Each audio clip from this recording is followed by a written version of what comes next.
Cleveland, 173 Washington Street. I guess my thoughts on this are that raising the fees and the fines should be the last option that the city considers. I mean, there's been a lot of good points brought up tonight, but I mean, one of the things that was brought up is the vehicles. Now, you guys have 2 Ford Transits. I think you could go down to 1 with the move to this location. Would you agree with that? What I would agree with is that we are researching that now, and we're reviewing whether we need Point to. of order. You're supposed to pass through me. Oh, sorry about that. Just a format issue. Okay. Thank you. And I guess I have some questions too about, I mean, it seems to me that the administration or the overhead of the parking is quite heavy. I mean, there's a lady that works in the office, there's a manager, and now I guess there's Mr. Lamoureux. Now, currently there's 74 hours of enforcement. I was wondering if you could ask the parking manager, how many hours of administration and management are there? I can work up to 32, my position can work up to 32 hours a week. I typically put in somewhere around 28, 29 hours a week. And the parking operation manager, who is actually running the entire operation of the enforcement division, is working 40 hours a week. What about the customer service? Is that a full-time position? That is a full-time position, that is not supervision. Just to clarify, is the parking operations manager you? No, No? I am a project manager. Oh, okay. The parking operation manager, then there is the administrative assistant, who is the customer service person in the window, and then 1.8 enforcement officers. Yes.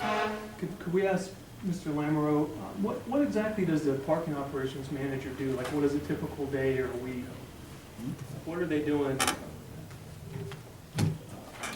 Well, I'll read what you wrote.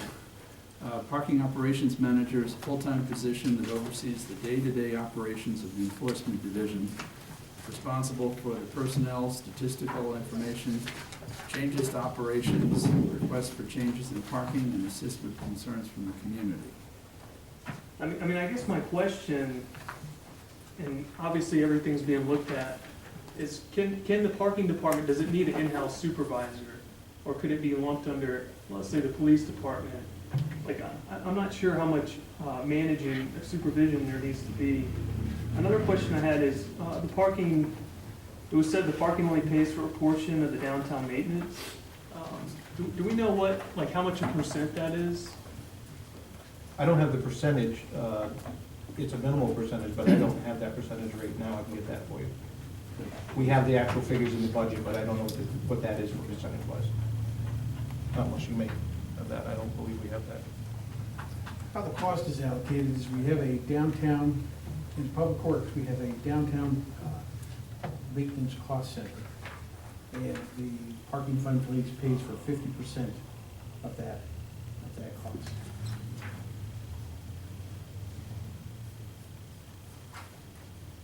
Now, regarding the enforcement times changing, it was stated that it was chosen based on the business hours.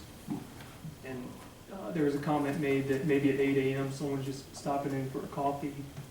And so I think the idea was to kind of have enforcement match the business hours when there'd be peak times. So one idea I was thinking, with the parking window, during the non-busy hours, you could have someone who enforces on the streets in there. And then during the peak hours, they could go out and you could basically leave a drop box at the window. Or perhaps you could even shift, so someone maybe could go to another department, maybe the tax department downstairs or whatever, and deal with parking. Like, do we really need that parking window? I think that these questions need to be asked before we say, well, we just need to increase the rates. I mean, I'm sure everyone feels like they put in a hard day's work, and, you know, I don't want to diminish anything like that, but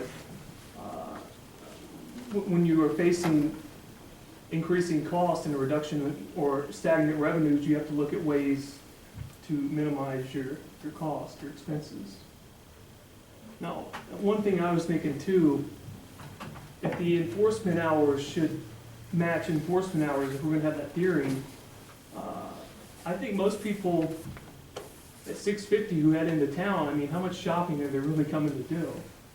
You know what I mean? They're probably stopping in to grab something. And just as an experiment for the last 3 weeks, I've been heading downtown, and I kind of just sample a time after I'm done with work. So I'll come in at 5:10, and my goal is to find parking on street in the downtown. And I always find a spot within a minute. I come at 6:15, I come at 6:40. I always am able to somehow find a spot. And it's important to realize that parking's not being enforced during those hours. So I'm not really sure that the hours need to be increased.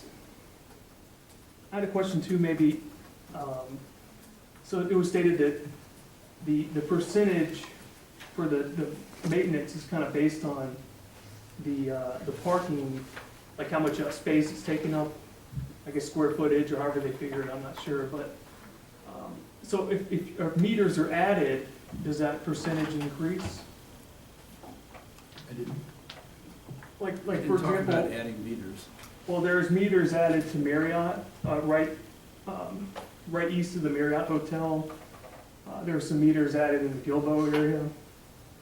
And then, of course, the meters were removed, but they were put back on Summer Street.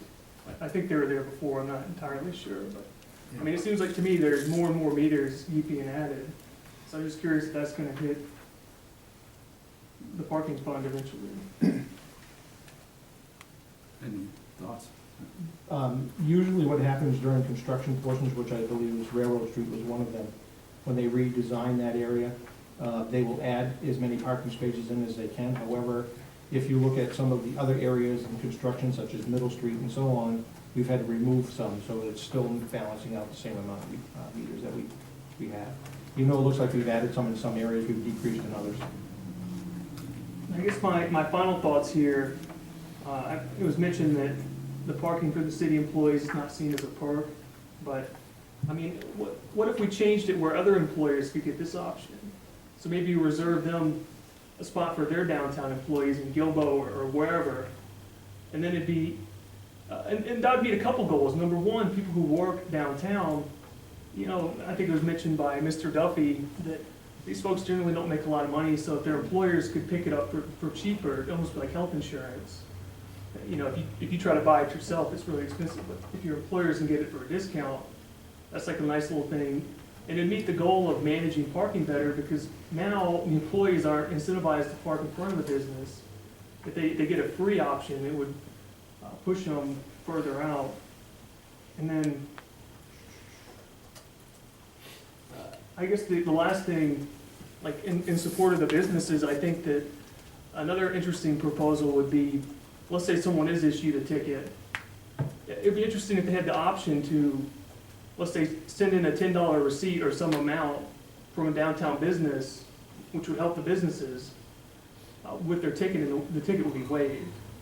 Because, I mean, at the end of the day, it's debatable, like, you know, people say the parking's cheap, but I bet you there would be people who would go back to a store and just buy something, you know, just to not have to pay the ticket. Well, as a downtown property owner and as a Main Street business, I can tell you, if I had a client at my desk who got a parking ticket, I'd rush to pay that ticket for him. And I would dare say every downtown merchant does the same daily, if it does happen. That's just part of doing business. Nobody wants to annoy the customers. But I could also tell you another story of a former occupant of my space. It was a pizza restaurant. He would park his motorcycle in one spot, his manager would take the next spot, and they'd take the whole row, and then he'd complain about the lack of parking. So, you know, it's been an issue going on and on and on. Looking at the staffing, I think that's a valid discussion to carry forward.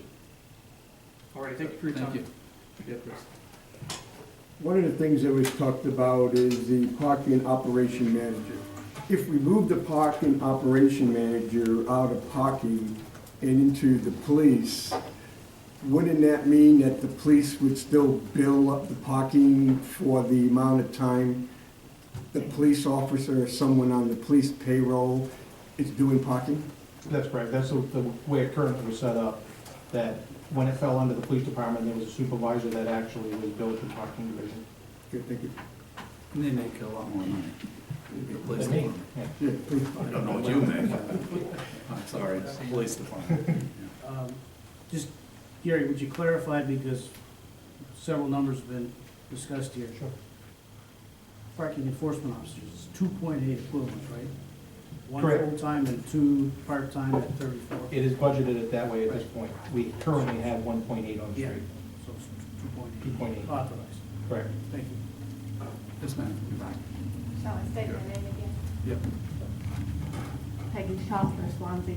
I just wanted to say one other thing, is that whenever you say that you're going to increase the meters and that the users will then be the ones to pay, I find that a lot of people that come downtown do it because they want to support downtown. They want downtown to make it. Everybody wants downtown to make it.